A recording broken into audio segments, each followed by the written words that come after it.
Hi, this is Dan Sullivan, and I'd like to welcome you to the Free Zone Frontier with Steve Krein. He and I are usually on this series, and we talk about everything related to the Free Zone program, which is in Strategic Coach. And so we talk about the different dimensions of being in a free zone. And a free zone is an economic market where you're free from competition. Everything's about collaboration.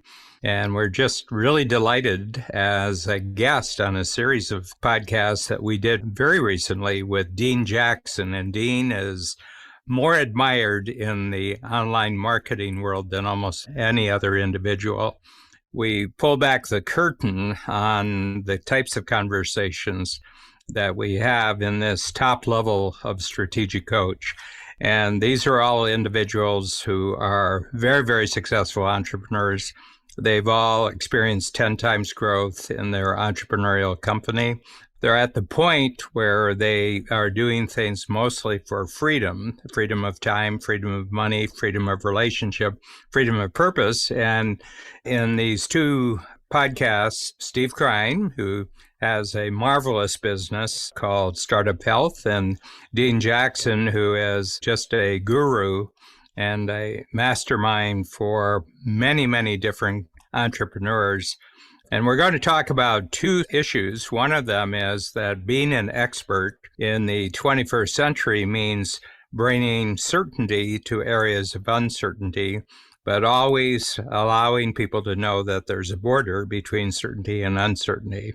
And the other thing is that problems are usually only solvable when you approach the problem in the right way and you discuss the problem in the right way. And if you don't describe a problem and talk about a problem in the right way, you don't get a solution. So enjoy the podcast. Hi, Dean. Hello. One of the things I have here, Steve, because there's a third party that you have in Startup Health, and that's your investment community. Yeah. I'm just wondering if focusing people's attentions on uncertainties, in other words, look, we'd like you to invest in this, and this is the latest up-to-date understanding of what's certain about this, what isn't certain. It actually allows them to see more clearly where their dollars are being corrected, because it would seem to me that progress is bringing uncertainties over to certainties. You know, it seems to me that when you take an uncertainty and move it over the borderline into certainty, you've made progress. Well, it's interesting because the very thesis around how Startup Health, we believe moonshots are achievable, is going to be by embracing that uncertainty and getting involved with entrepreneurs and innovators really early, really early. Quite frankly, when there's only uncertainty about what it is they believe is possible. And so they have this belief that there's a key to achieving a health moonshot in what they're working on. But it's just a belief. It's not any certainty. I mean, it's a thesis, a theory, an idea, a technology.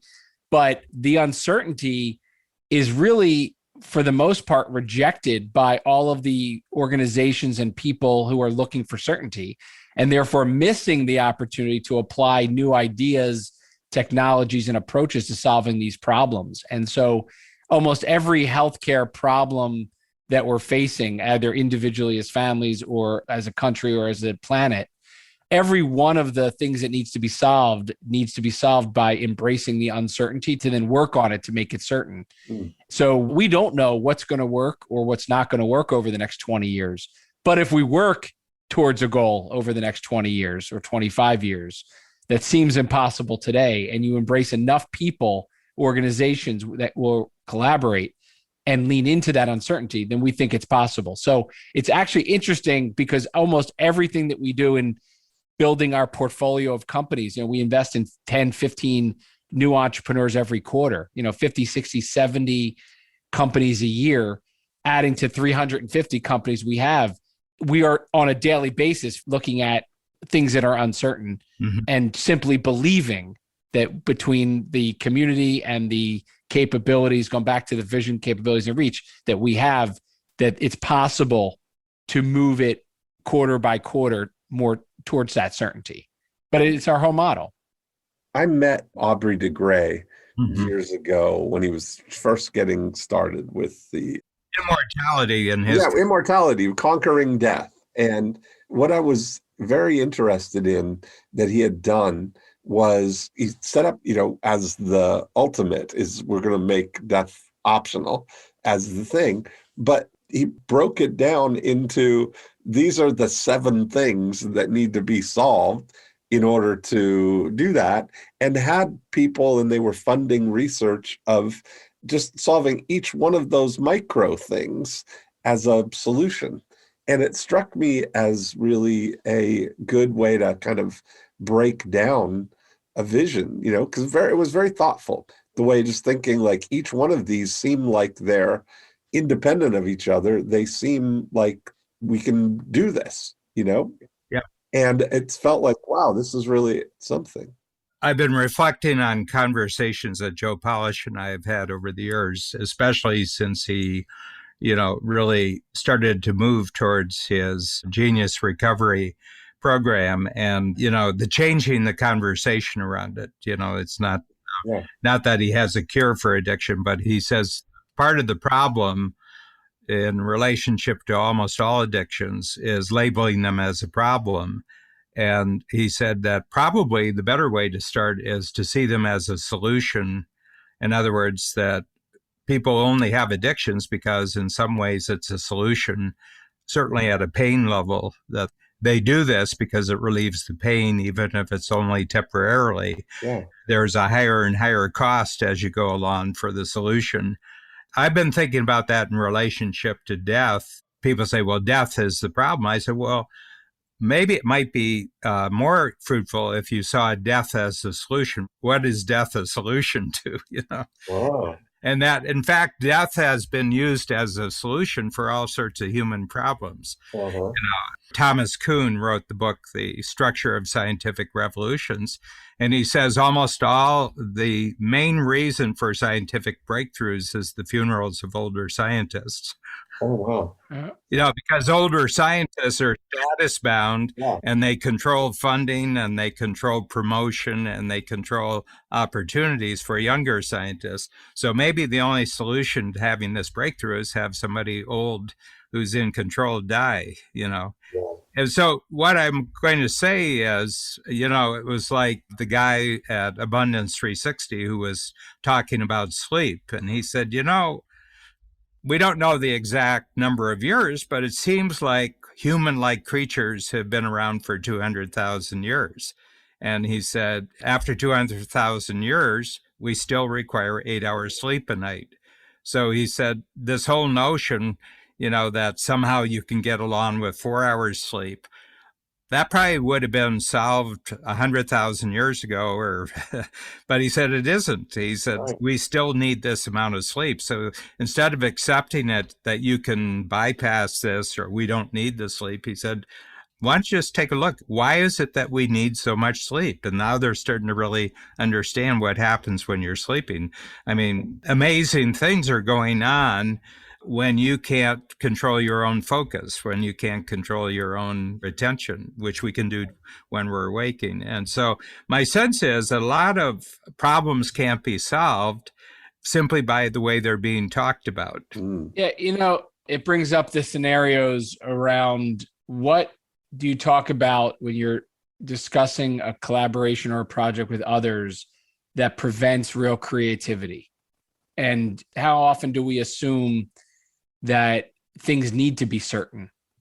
I think it might be right. You might be fit something on there that there's probably a lot of sort of not revealing that you're uncertain about things, that there's a lot of what's rewarded is confidence about things. Yeah. We can definitely, we're going to make this happen when they don't have a clue.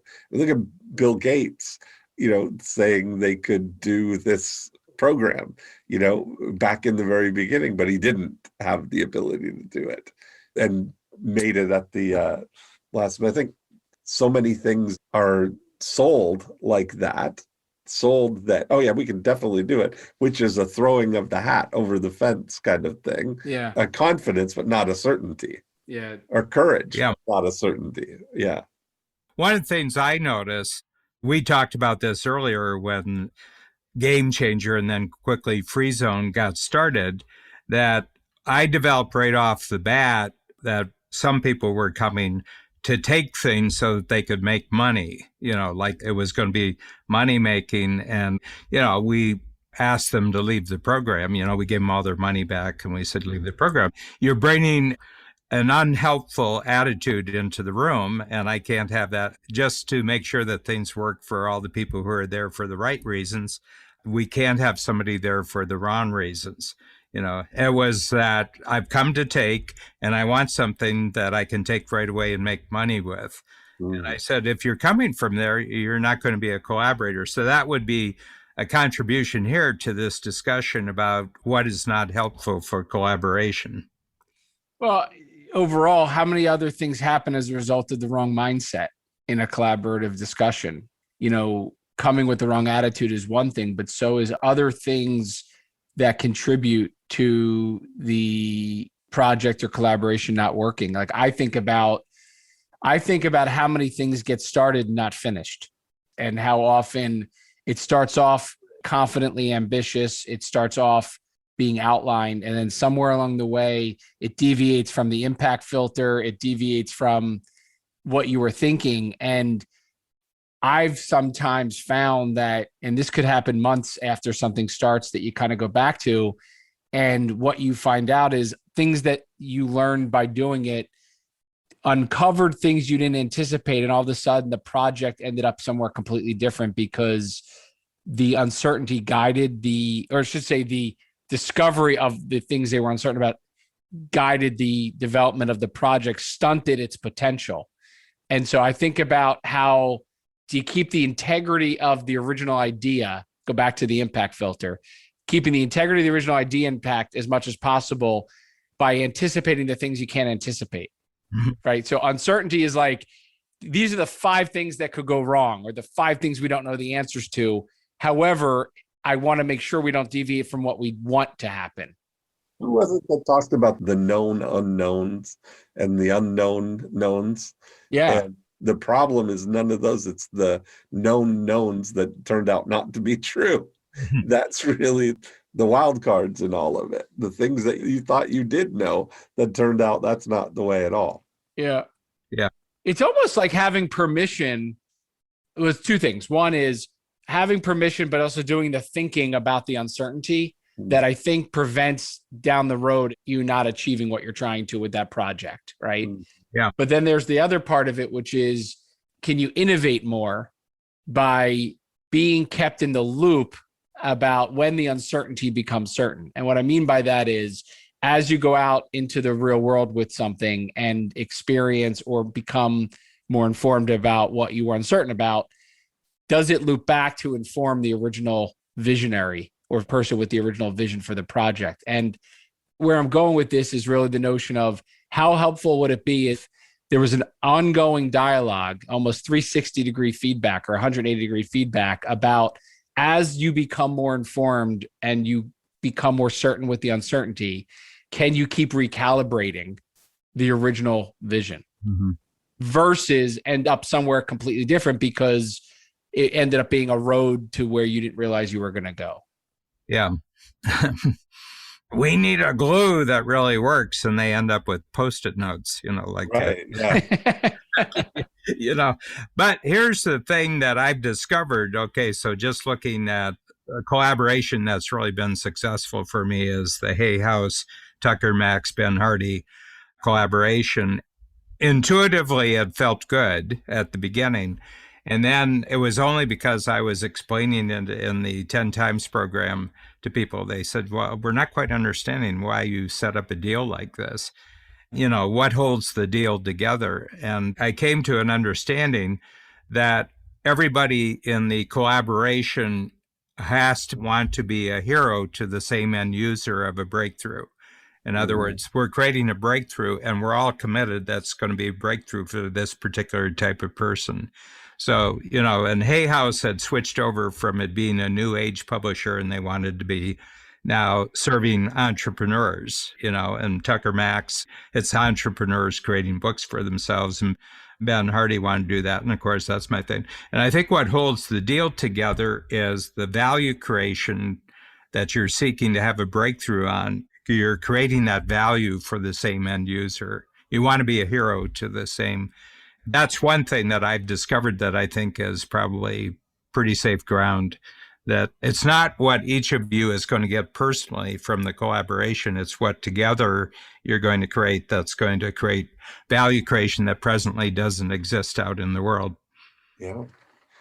Having that written down is a big help, I think. Yeah. Everybody knows what page you're on. Yeah. Yeah. One of the things that I find very, very interesting, and I've had a lot of internal strategic coach conversations about this, and I've had a lot of discussions that somewhere, I think since I was 70, none of my goals are personal goals anymore. I don't have personal goals. I have teamwork goals. In other words, I have personal goals in the sense that I'm contributing to a teamwork effort. And I said, I don't know when it was, maybe when I was 70 or something, but I kind of had an overall feeling that I'm kind of handled for life. Like I don't really have to improve myself in a personal sense. I only have to improve myself as a team member.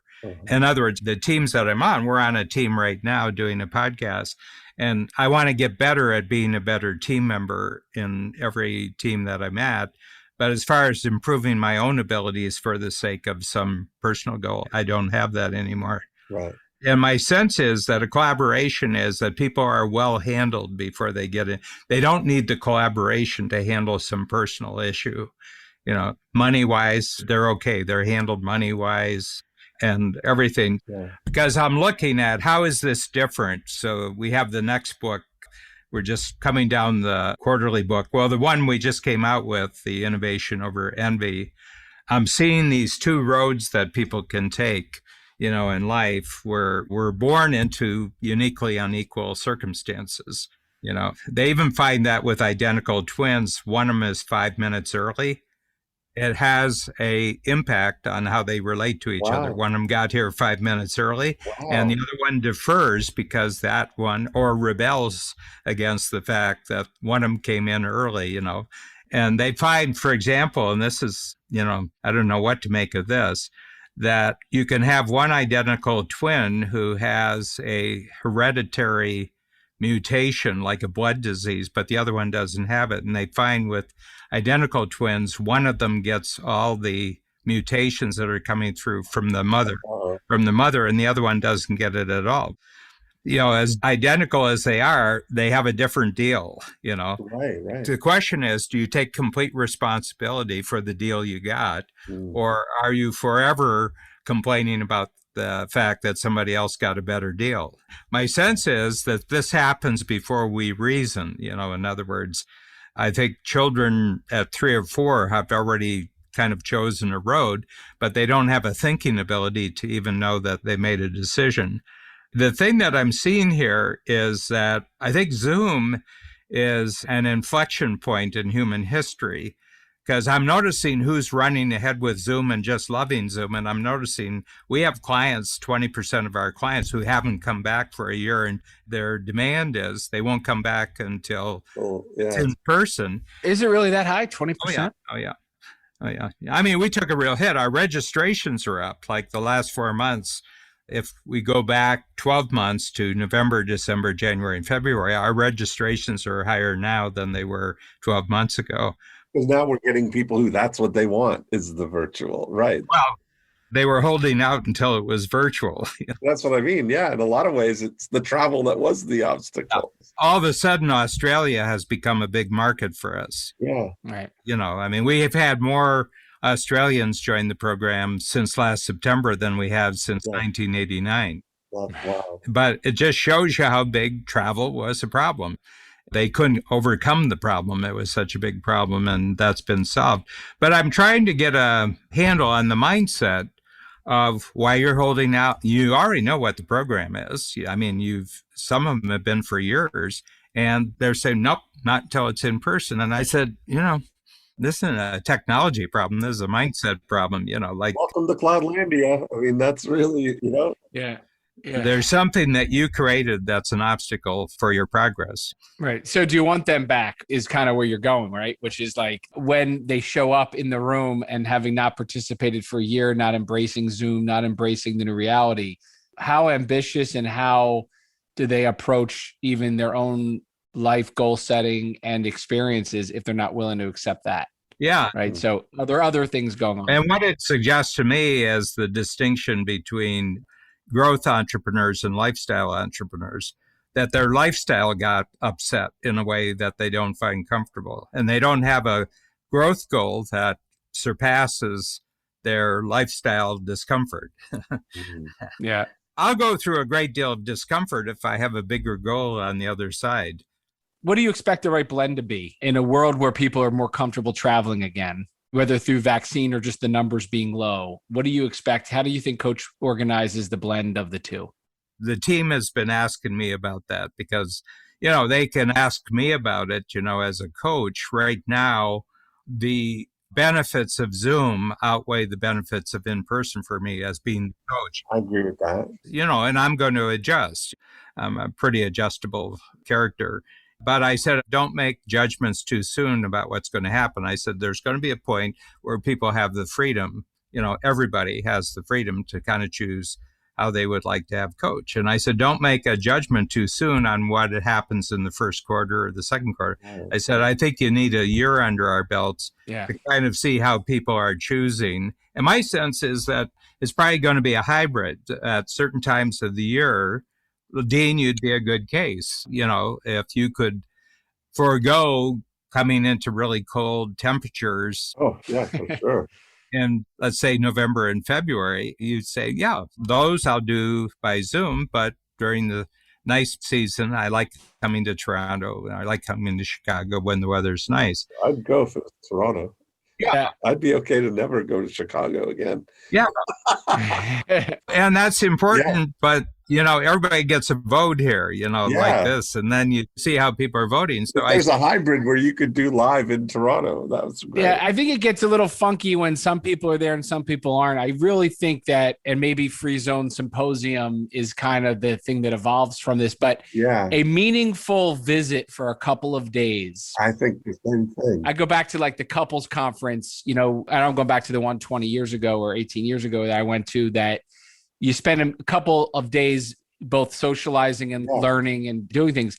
That meaningful interaction can carry you for a year. I agree. In person. And so as long as if the symposium could develop into maybe add a day, add a little more social, add a little bit more, traditional, your traditional coaching. Networking, that whole Then these in-betweens are incredibly complementary to that. I've met more people in the last year in coach outside of my circle of people that I gravitate to in the workshops. Yes. And it's almost like the roulette when you get into a breakout room. Right. The breakouts, you're forced to be with other people. You're forced to not go, and I think it's on one side, it was really nice to have a workshop where you kind of knew you'd be with your people that you sat with at the table and you made sure you covered.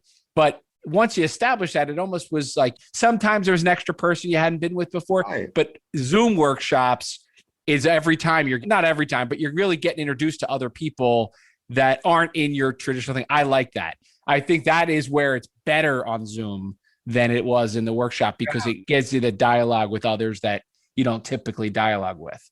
Yeah, it's interesting. In a year, I've done just closing in on 100 events. And that includes the 6-hour, the full workshops, and also includes the connectors. So it's just about 100 events that I've done on Zoom. Even in the shortest ones, the 2 hours, we have 2 breakout groups. Yeah. I try in the 6 hours to get 5 breakout groups plus lunch, because now we have the breakouts. As a coach, I've made every one of them. I haven't missed one breakout group. And what's really, really interesting is that we have bump ups, from the signature program to the 10 times program. And we have bump ups from 10 times program to Free Zone.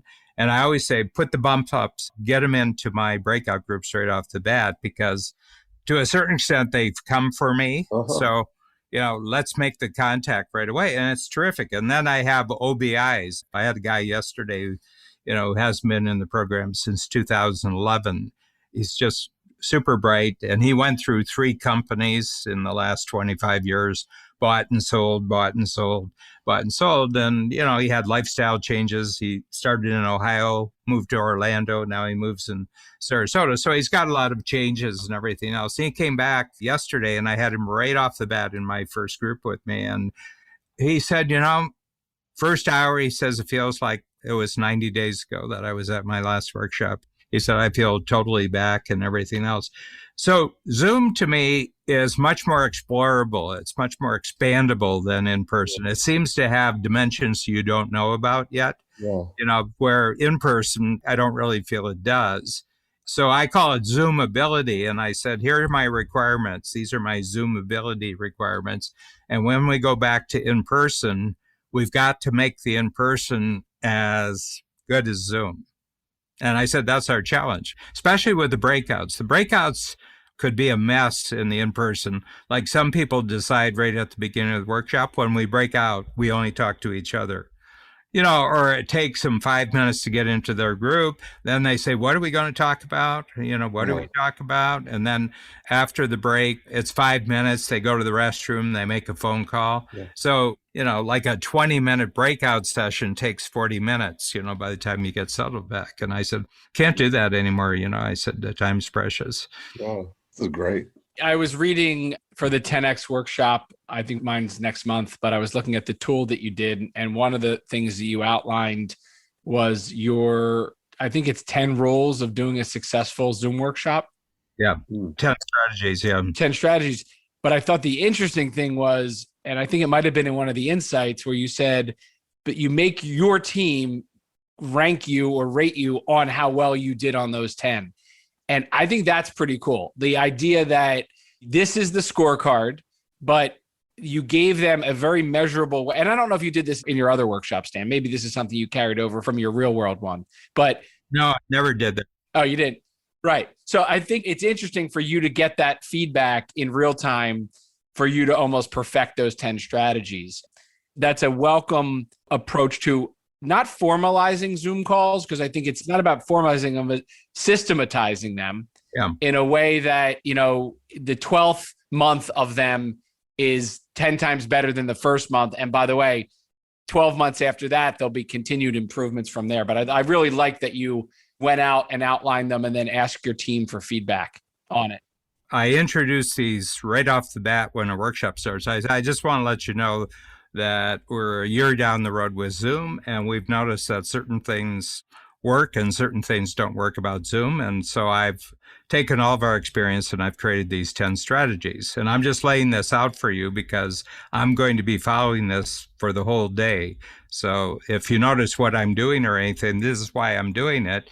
And at the end, I'm just going to ask you, are there 3 of them that would improve your Zoom performance when you have Zoom meetings? And, what's your insights about this? And I said, anytime during the day, you want to ask a question, just stop the action and I'll talk about it. But I have a team member who's actually getting a consensus of the other team members on how Dan did, I'm really up to that kind of game. I want to ace the system, and everything else. But I'm very conscious during the day that I'm being judged and I'm being scored. And I like it, I like it. So then I said, we had our coaches in a couple of weeks ago. We had our coaches in once a year. We have them in for 3 days. Now it's Zoom, but usually it's live. And I took them through that. And, they're on the spectrum from can't get enough of this to, I'll be happy when we get back to in-person workshops. Right.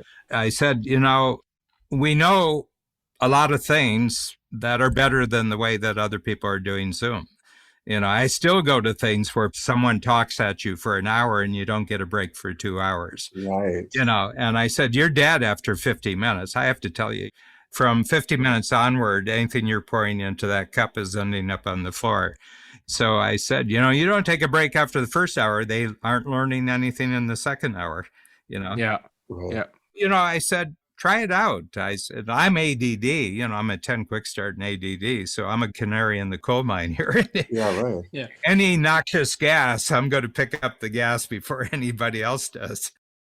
So this has been part 1 of our in-depth free zone discussion on Steve Krein, Dean Jackson, and myself.